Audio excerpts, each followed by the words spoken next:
neste ano Deus te livre numa queda de bicicleta, de você pegar um chifre ou então da sua sogra ir morar na sua casa.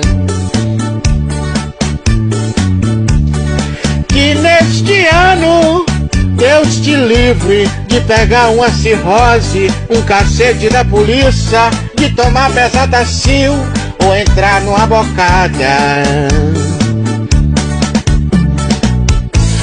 Feliz Ano Novo eu desejo a vocês, que não seja tão difícil em 2023. Uai, seu app de vídeos curtos.